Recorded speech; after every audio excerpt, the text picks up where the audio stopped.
인터넷 블로그에 신앙 상담을 하는 블로그가 있는데 이런 상담을 요청하는 20대 청년의 글을 접할 수가 있었습니다. 20대 초반의 청년입니다. 크리스찬으로서 세상 문화를 어떤 태도로 대해야 할지 고민입니다. 독실한 크리스찬 부모님 덕분에 어려서부터 TV를 안 보며 자랐고 중학교 때부터는 거의 CCM만 들었습니다. 친구들 사이에서 문화 찐따라는 별명도 얻었습니다. 중2 때 예수님 만난 이후 성경적으로나 신앙적으로 문화와 문명에 대한 부정적 인식도 있었습니다. 이런 태도는 그때나 지금이나 다르지 않습니다. 그런데 대학생이 돼서 알게 된 크리스찬 친구 중에 저랑 반대로 생각하고 행동하는 참 바람직해 보이는 친구를 만나게 되면서 생각이 깊어졌습니다. 그 친구는 성경도 많이 알고 문화도 많이 알면서 말도 재밌게 해서 불신자 친구들과 잘 어울리는 그런 친구입니다. 사실 저는 만나는 사람 친구들만 계속 만나고 교회 안 다니는 사람들과는 정말 할 얘기가 없습니다. 세상 문화를 잘 알면 더 효과적으로 전도할 수 있지 않을까 생각도 들고 한 명이라도 더 구원하기 위해서 상대방의 문화와 언어로 마치 카멜레온처럼 행동하는 것이 효과적이지 않나 생각도 듭니다. 크리스찬이 세상과 동떨어져 산다면 전도는 어떻게 할 것인가? 반대로 문화에 흠뻑 젖어 산다면 거룩이란 무엇인가 하는 의문이 남습니다. 생각을 어떻게 정리하는 것이 좋을까요? 라는 글입니다. 여러분 20대 초반 청년이면 얼마나 세상이 재밌고 세상을 막 사랑할 나이잖아요. 근데 그런 청년이 세상과 세상 문화를 멀리하면서 경건을 지키며 살았다. 참 대단한 청년인 것 같아요. 여러분 이 청년이 던진 고민처럼 우리는 세상에 대한 생각을 정리해야 될 것입니다. 여러분 어떻게 우리는 이 거룩을 지키고 신앙을 지키기 위해서 세상을 멀리하고 할 수만 있다면 세상을 등지고 도피하며 그렇게 살아야 할까요? 아니면 세상 속에 들어가서 어떻게 믿음을 지키며 살아야 할까요? 이 질문은 우리 모두가 매일 직면하는 숙제입니다. 믿는 자로서 세상을 살아가면서 피할 수 없는 질문입니다. 근데 오늘 성경 본문 창세기 4장은 바로 그 답을 보여줍니다. 바로 가인의 도시 얘기를 하고 있어요. 오늘 본문 창세기 4장 17절은 가인이 성을 쌓고 그랬습니다. 영어 NIV 성경을 보니까 성을 시티, 도시로 번역하고 있습니다. 다시 말하면 오늘 성경 말씀은 인류의 최초의 도시가 어떻게 시작이 되었고 그 도시의 본질과 뿌리 그리고 타락상은 어떠하며 동시에 그 속에서 믿는 사람들은 어떻게 살아야 하는지를 밝혀주고 있는 말씀입니다. 그래서 오늘 설교 제목 이렇게 정했어요. 가인의 도시에서 믿음으로 살기. 여러분 세속도시인 가인의 도시에서 우리 믿는 신앙인은 어떻게 살아야 할까요? 오늘 성경이 이 시대를 사는 우리 크리스찬들에게 주는 첫 번째 메시지는 따라합니다. 하나님을 떠나면 타락한다. 현대사회의 큰 특징 중에 하나가 도시화입니다. 산업화의 물결을 따라서 우리는 도시로 몰려서 살고 있어요. 저도 시골 출신이에요. 근데 서울에 올라와서 공부하면서 서울 특별시민으로 살고 있습니다. 여러분 대부분도 시골 출신일 텐데 이렇게 도시에 와서 살고 있어요. 우리는 대한민국 서울특별시에 살고 있듯이 세상에는 영국 런던, 미국 뉴욕, 프랑스 파리 같은 슈퍼 메가 시티만 있는 것이 아니고 크고 작은 수많은 도시들이 있습니다. 그런데 이런 수많은 도시들의 최초 도시, 원조 도시는 누가 세웠을까요? 그 최초의 도시의 이름은 무엇이었을까요? 바로 인류의 조상 아담과 하와의 첫째 아들 가인이 동생 아벨을 죽이고 하나님을 피해 에덴 동쪽 놋 땅에 가서 성을 쌓기 시작합니다. 그곳에서 가인은 아들 에녹의 이름을 따서 에녹성이라고 이름을 짓습니다. 가인은 하나님 없이도 자기의 힘으로 안전하게 살 수 있다는 것을 보여주려고 성을 쌓은 것입니다. 그리고 가인과 그 후예들은 그 도시에서 문명을 발전시켜 나갑니다. 20절 봅니다. 20절입니다. 아다는 야벨을 낳았으니 그는 장막에 거주하며 가축 치는 자의 조상이 되었고 라고 하죠. 즉 가인의 후손 야발은 처음으로 장막을 만들고 거기서 살기 시작했어요. 다시 말하면 인류 최초의 주택이 만들어진 거예요. 그리고 그는 가축을 치며 목축업을 시작합니다. 여러분 소나 양, 염소 이런 것은 단순한 짐승이 아니잖아요. 재산이고 먹거리입니다. 이렇게 집을 짓고 먹을 것을 마련하는 일은 인간의 가장 기본적인 욕구, 생존과 안전에 대한 욕구를 충족시키려는 시도였습니다. 그 다음 21절 봅니다. 21절. 그의 아우의 이름은 유발이니 그는 수금과 퉁소를 잡는 모든 자의 조상이 되었으며, 여기서 수금은 하프 같은 현악기고요, 또 퉁소는 플룻 같은 목관악기입니다. 여러분, 인간의 삶이 어느 정도 안정되고 먹고 살만해지면 그 다음에 뭘 추구합니까? 즐기고 싶고 자아를 표현하고 싶고 풍성한 문화를 누리고 싶어 해요. 그 결과 가인의 후손 유발은 음악의 시조가 되었고 음악과 예술이 발전하게 된 것입니다. 그 다음 22절을 봅니다. 22절. 신라는 두발가인을 낳았으니 그는 구리와 쇠로 여러 가지 기구를 만드는 자요. 두발가인은 금속을 다루어서 숟가락, 접시, 그릇 같은 기구를 만든 사람이었어요. 인간에게는 삶이 더 쉽고 더 효율적으로 만들고자 하는 편리의 욕구가 있어요. 그래서 삽, 낫 같은 농기구가 만들어지고, 오늘날에는 마이크, 컴퓨터, 또 냉장고, 핸드폰, 자동차, 비행기 같은 그런 문명들이 발전하게 된 것입니다. 이처럼 인류는 집을 짓고 음악을 만들고 도구를 발명하며 도시를 건설하고 문명을 발전시켜 왔습니다. 겉보기에는 화려하고 대단한 진보, 대단한 발전을 이루게 된 것입니다. 그런데 그 결과는 어떠합니까? 도시가 형성되고 문명이 발전하니까 살기가 더 좋아집니까? 사람들이 더 도덕적이게 되고 바르게 삽니까? 범죄가 없고 서로를 배려하고 양심적으로 또 사랑하며 섬기며 삽니까? 성경 그렇게 말하지 않습니다. 19절 이하를 보면 가인의 손자 라멕이 등장합니다. 라멕은 아내 둘을 둡니다. 하나님의 창조 원리에 따라서 남자와 여자가 한 몸을 이루고 부부가 되게 하셨어요. 그러나 라멕은 일부 다처제의 원조가 돼요. 성적으로 문란해지고 불륜을 행하고 인류의 근간인 거룩한 가정을 무너뜨린 것입니다. 뿐만 아니라 라멕은 폭력과 사람을 죽이는 살인의 사람이었습니다. 자신에게 누가 상처를 입혔나 봐요. 그래서 죽여버렸어요. 근데 그게 소년이에요, 소년. 할아버지 가인처럼 그 손자도 또다시 살인을 저지른 것입니다. 더 심각한 것은 그는 그것을 부끄러워하지 않았다는 것입니다. 나를 건드리면 내가 77배로 갚아주리라 면서 오히려 그걸 떠들고 자랑하고 즐겁게 노래하고 있습니다. 죄를 지었으면 죄책감이 있어야 돼. 죄책감이 없는 모습, 이것은 폐역과 교만의 극치죠. 이게 가인의 도시의 실상이에요. 그런데 이 가인의 도시 얘기가 바로 오늘 우리가 사는 이 세속도시와 너무나도 많이 닮아 있다는 거예요. 우리 대한민국 서울만 생각해 보세요. 서울은 세계적이지 않습니까? IT 기술, K컬처, 경제력, 모든 게 세계적이고 최첨단입니다. 얼마나 편리하고 얼마나 살기 좋은 도시에 살고 있습니까? 그러나 정작 이 화려한 도시 속 현실은 어떻습니까? 대한민국은 지금 우울증 공화국입니다. 그 극치가 서울입니다. 물질적으로 풍요로워졌는데 사람의 마음들은 공허합니다. 만족이 없습니다. 불안합니다. 앞이 캄캄합니다. 특히 젊은 세대는 더 그렇습니다. 여러분, 청소년들과 20대 젊은이의 제1 사망 원인이 뭔지 아세요? 바로 자살입니다. 미래가 없다며 절망하고 스스로 목숨을 끊고 있습니다. 젊은이들이. 예전에는 그래도 대한민국이 마약 청정국이라고 했죠. 그러나 이제는 골목에서도 마약이 거래되고 있습니다. 도시는 또 성적으로 타락해져 가고 있습니다. 불륜과 동성애를 이제는 죄로 여기지 않습니다. 오히려 일상이 되고 문화가 되고 있습니다. 여러분, 묻겠습니다. 이렇게 편리한 도시가 세워지고 문명은 이렇게 발전하고 최첨단화되고 있는데 우리는 더 살기 좋고 행복하고 만족하고 기쁨이 넘치고 염려 걱정이 없어야 되잖아요. 문명인이 되고 문화인이 되었으면 더 도덕적이고 더 성숙해지고 남을 배려하고 질서를 지키고 이렇게 살아가야 되잖아요. 그런데 현실은 어떻습니까? 핸드폰 하나로 전화를 하고 사진 찍고 게임하고 유튜브로 영화 보고 그런데 정작 우리의 마음은 외롭고 공허하고 마음 둘 데가 없는 것입니다.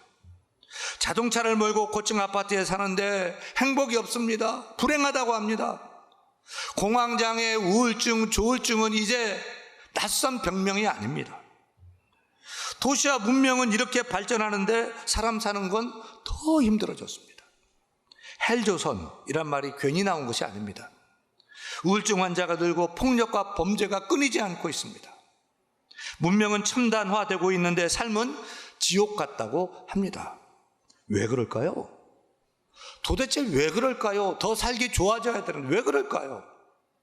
오늘 성경은 16절에서 이렇게 답을 줍니다. 읽겠습니다.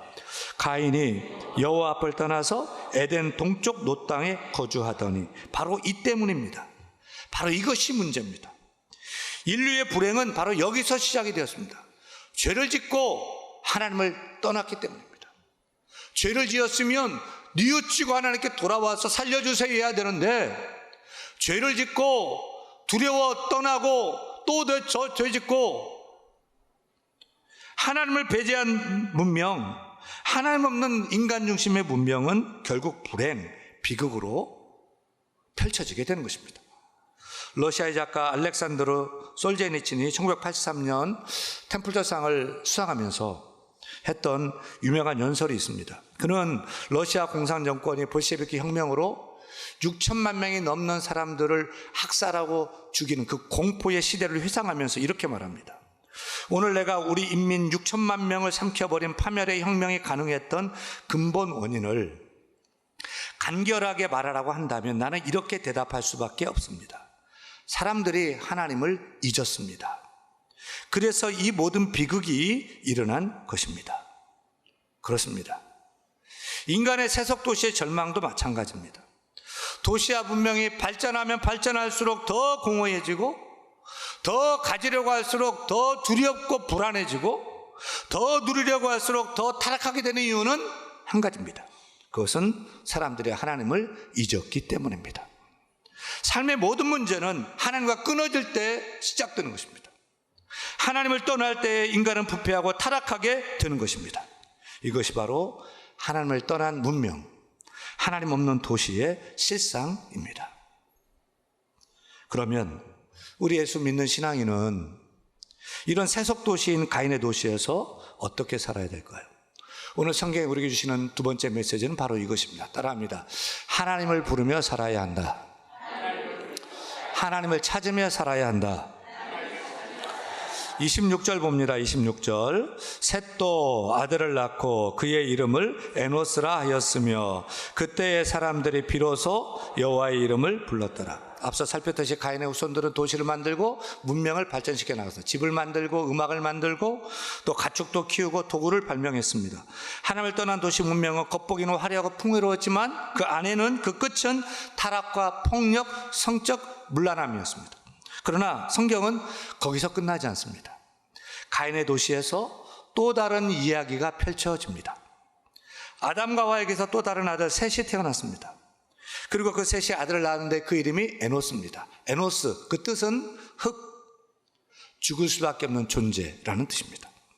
그리고 그의 아들 에노스 때에 사람들이 드디어 여호와 이름을 부르기 시작했습니다. 세속도시 가인의 도시에서 하나님의 이름을 부르며 구별되어 거룩하게 살기 시작한 것입니다.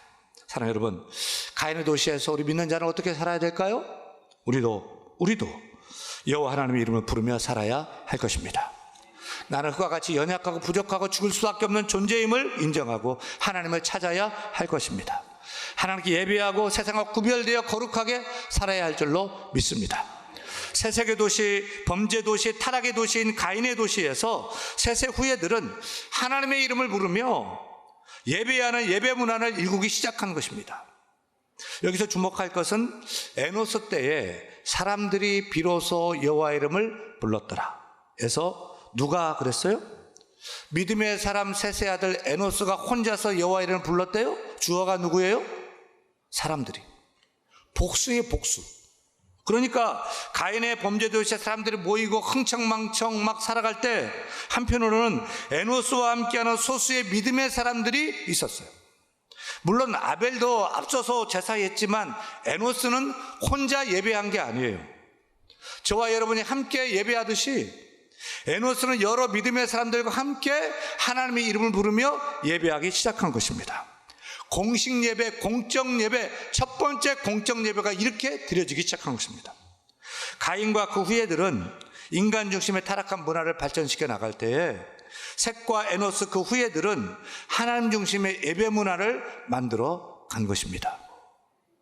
퀴즈 드릴게요. 여러분, 에노스가 예배할 때 함께 예배했던 사람들은 누구였을까요? 그 아버지 셋도 함께 예배했을까요? 셋은 105살에 에노스를 낳고 그 후 807년을 더 삽니다. 912세에 셋이 죽는다고 성경은 말합니다. 그렇다면 에노스하고 800년을 같이 더 사는 거예요. 에노스가 예배할 때 셋도, 아버지 셋도 그 자리에 함께해서 예배했을 거예요. 930년을 산 아담도 동시대 인물이에요.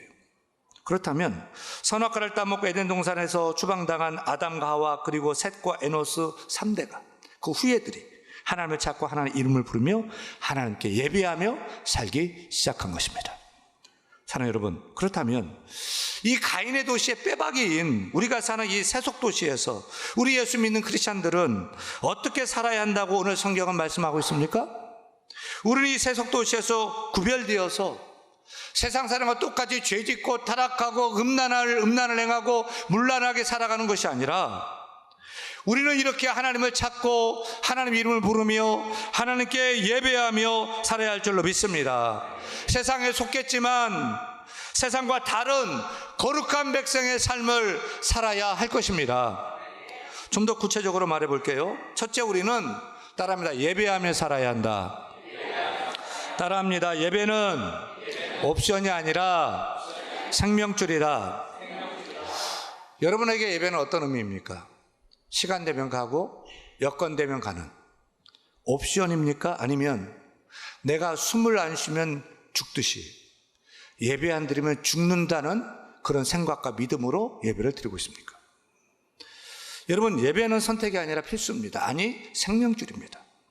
가인의 도시에 사는 사람들은 내 이익과 편리함을 추구하며 살았지만 믿음의 사람은 예배를 목숨처럼 지켜야 하는 것입니다. 화려한 빌딩 숲 한복판에서 믿는 자의 사명은 예배입니다. 그 예배가 나를 살리고 그 예배가 나를 지키고 나를 붙드는 생명줄이 되는 것입니다. 따라서 우리는 이 세속도시에서 살아남을 길은 다른 것이 아닙니다. 바로 예배입니다. 예배에 잘 들으시길 바랍니다. 둘째, 우리는 따라합니다. 기도하며 살아야 한다.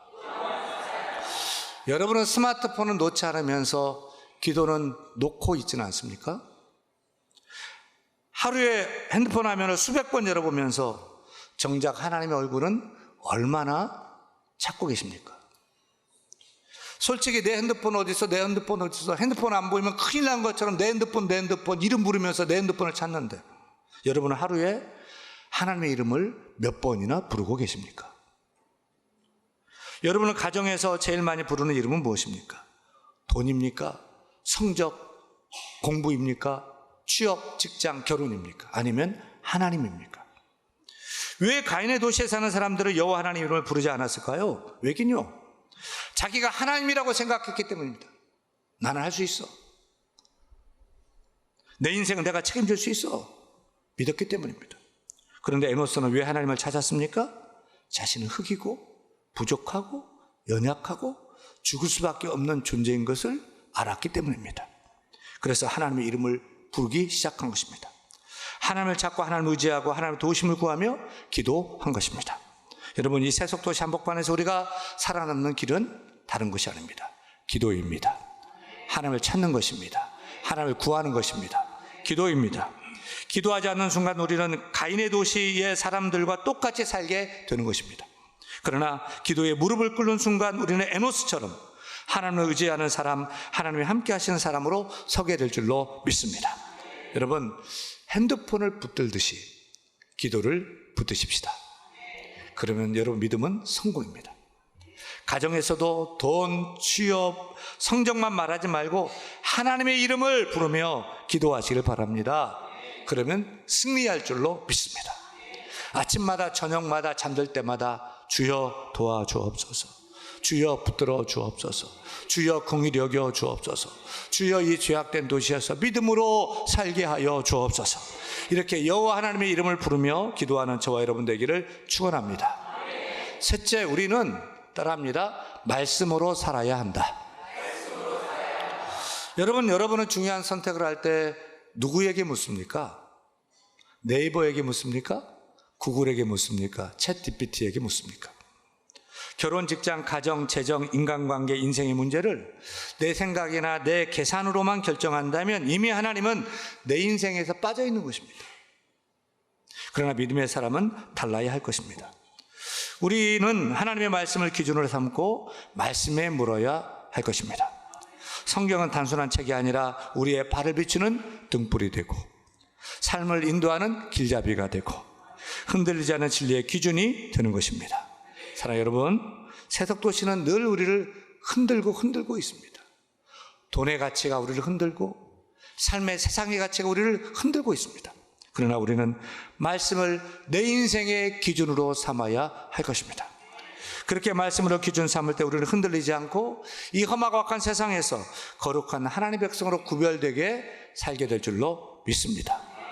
사랑하는 여러분, 이 가인의 도시, 이 범죄 도시, 이 세속 도시에 살고 있는 우리 앞에 두 가지의 길이 놓여 있습니다.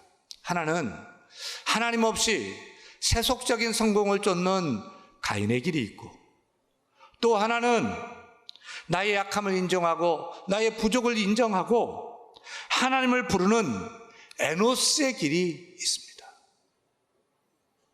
바라기는 우리 대안의 성도들은 가인의 길이 아니라 에노스의 길을 선택하셔서 하나님을 예배하고 하나님을 기도하고 하나님께 기도하고 말씀을 붙잡고, 아멘. 이 험악한 가인의 도시에서 승리하며 살 수 있기를 간절히 축원합니다.